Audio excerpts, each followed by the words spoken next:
Salwa dari kelompok 12. Nama gue Riza dari kelompok 12 juga. Nama gue Aziz dari kelompok 5. Dan gue Ryan, nama gue Zaki dari kelompok 5. Jadi hari ini kita bahas nih gimana sih menurut kalian soal fenomena budaya Jepang yang masuk ke Indonesia. Kan sekarang kita bisa lihat kondisi di luar itu melalui media sosial kayak TikTok sampai Instagram. Dari budaya Jepang itu kan udah banyak banget, entah itu dari makanan, ekonomi, terus habis itu dari segi fashion juga masuk. Contohnya itu misalkan kalau makanan itu kan ada matcha ya. Matcha ini digandrungi banget tuh sama anak-anak muda kayak kita. Bahkan kayak jadi favorit banget loh buat anak Gen Z. Jadi secara nggak langsung kan matcha ini termasuk dari minuman khas Jepang ya, yang udah dari dulu sampai sekarang. Jadi itu maksudnya budaya ya. Jadi secara nggak langsung kita nggak harus ke Jepang langsung, kita tuh udah ngerasain minuman atau makanan budaya dari Jepang gitu.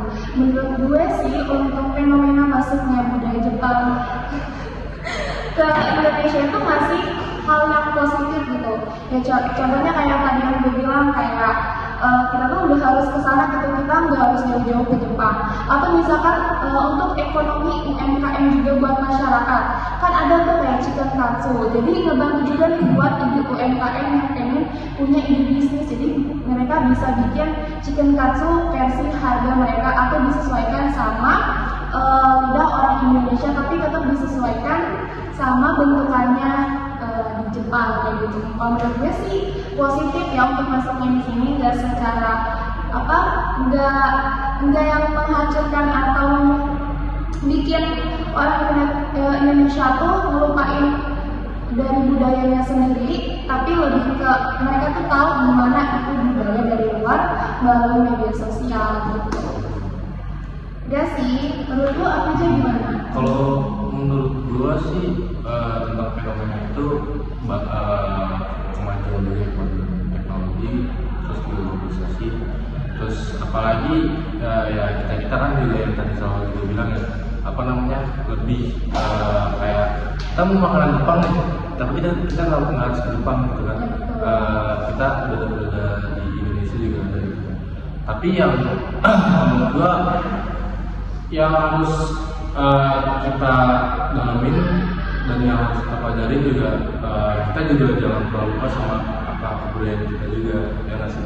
Kayak kita banyak loh orang kayak udah kayak contoh K-pop gitu kan, kayak ngikutin terus tapi dia lupa sama budaya lokal, sampai dia ngikutin pemberian bajunya atau apa, dan dia sampai lupa kayak budaya Indonesia gitu. Tapi itu bagus kalau untuk lanjut kayak gitu, apalagi tentang kulineran gitu kan.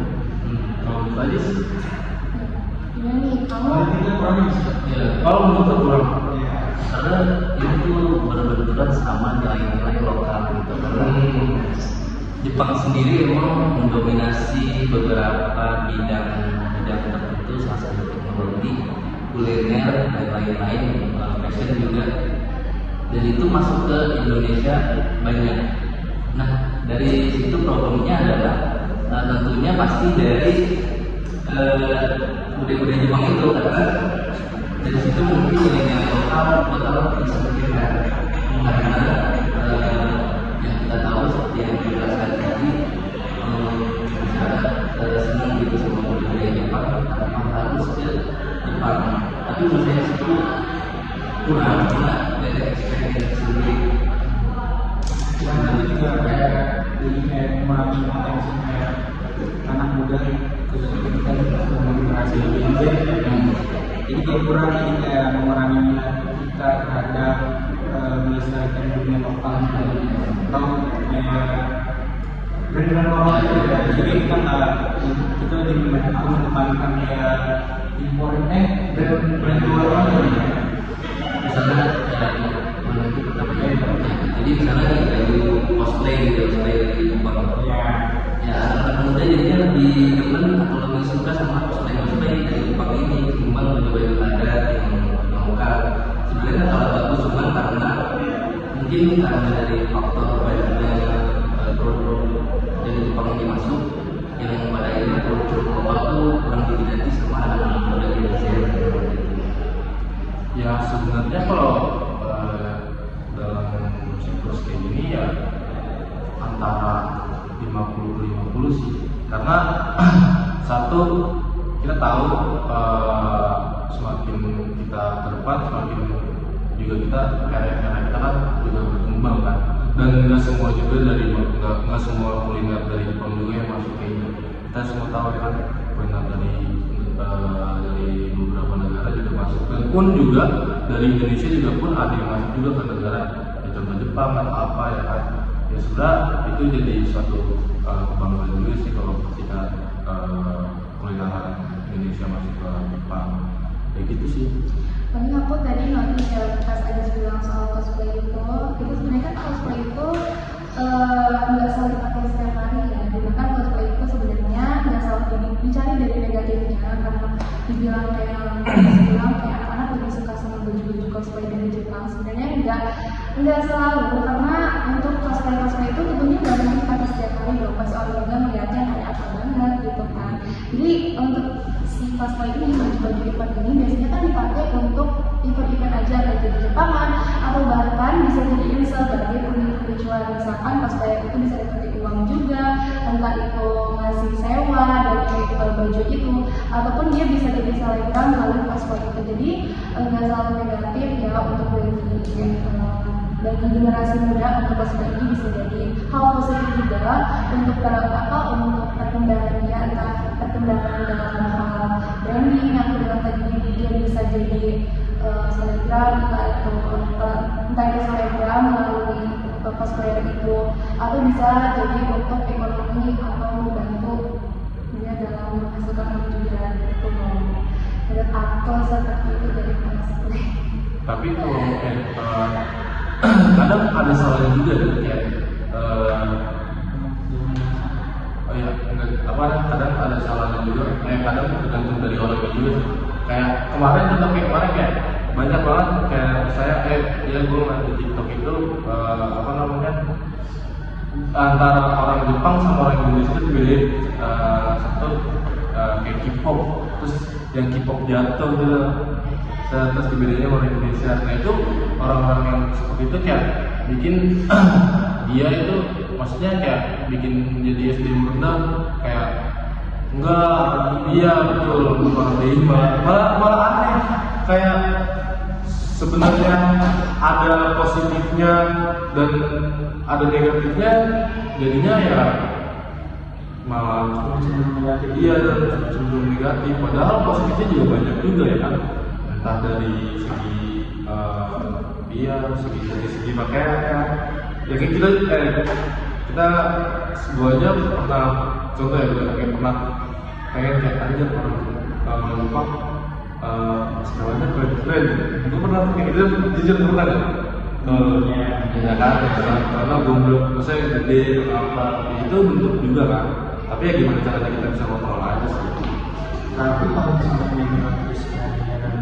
dari Jepang lebih ke itu kayak mendorong kita lebih ke maksudnya jadi kayak lebih menguruskan uang mengikuti tren gitu. Jadi kan mau ketinggalan sesuatu dengan konsumsi yang berlebihan itu juga itu menurutku menurut saya tuh ada dari itu negatifnya juga ya, misalkan fans fanatis terhadap idol gitu, dan itu tuh juga emang benar membantu UMKM itu, bantu ekonomi, tapi dari situ ada sistem pemborosan gitu ya, yang seharusnya orang itu bisa lebih baik lagi, tapi ya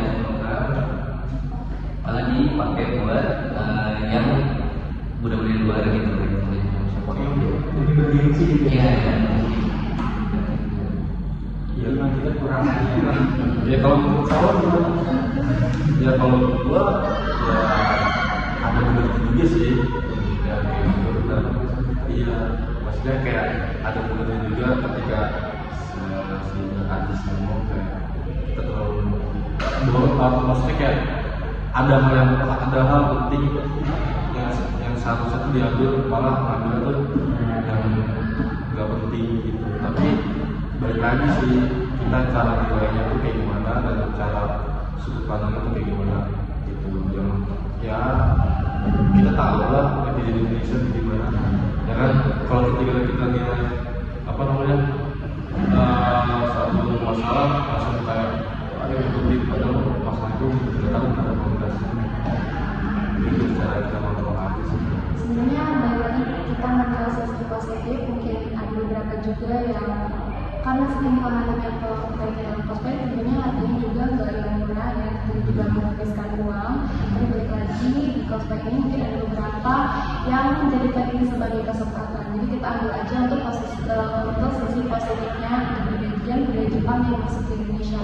Selain itu dari fashion dan makanan, budaya Jepang ini juga punya positif juga dalam hal pendidikan, dalam hal pekerjaan. Contohnya itu misalkan sekarang itu kita udah asing nih bahasa Jepang, itu kawaii, itu arigato, kayaknya kita selalu dengar ya untuk bahasa itu. Dan untuk bahasa itu juga ternyata udah ada di beberapa sekolah, udah ada di beberapa universitas yang menjadikan bahasa Jepang ini menjadi sebuah jurusan. Jadi tentunya jadi hal positif kan, karena selain untuk yang aku bilang tadi, ini bagus juga untuk dalam hal pendidikan. Untuk budaya Jepang juga ini bagus banget untuk di bagian segi ekonomi. Kalau kita tahu itu ada apa sih namanya? Itu pelajar yang kita bekerja di Indonesia itu kan sekarang mungkin di Indonesia itu punya kendala pengangguran hingga 19 juta kan di Indonesia. Makanya pemerintah itu ngasih program untuk orang-orang Indonesia yang pengen bekerja ke Jepang. Jadi dari bahasa-bahasa yang kita tonton dari anime, dari kita lihat dari TikTok, sosial media, itu menjadikan kita kayak ketertarikan untuk memperdalam bahasa itu. Bahkan kita pengen kerja ke luar negeri, ke si Jepang ini kayak gitu. Kayak contohnya itu kalau pekerjaannya kalau LPK Jepang itu kayak gitu. Jadi soalnya aku juga dapat cerita-cerita kayak dari hal-hal suka karena nonton anime, jadi suka bahasa Jepang, dan ini jadi motivasi untuk bekerja ke Jepang, dan itu juga jadi peluang mungkin dari aku seperti itu. Jadi menurut aku sih memang ada sisi negatif, ada sisi positif, tergantung kita itu bisa apa namanya? Kita bisa mengontrol nilai kita aja sih, dan mengontrol kayak batasan kita aja.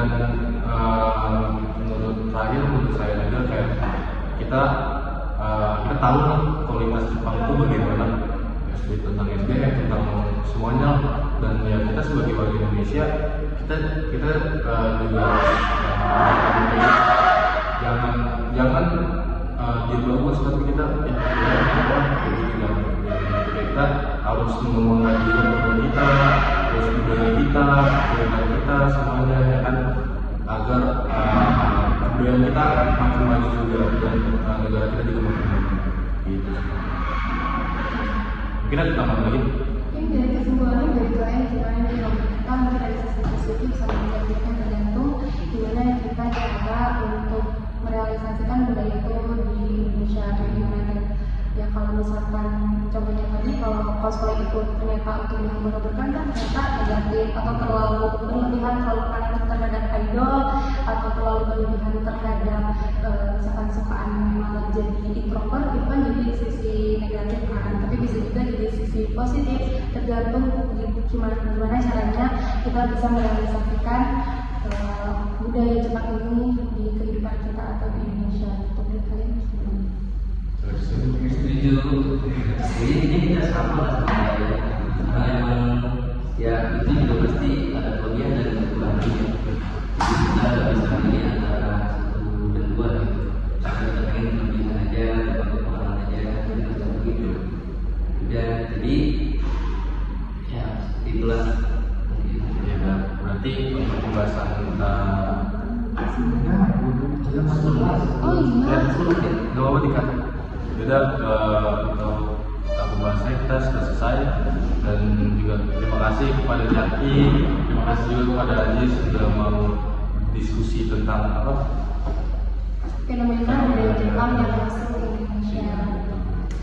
Jadi mungkin cukup sekian aja dari kita. Mohon maaf apabila ada kesalahan. Terima kasih yang sudah menonton.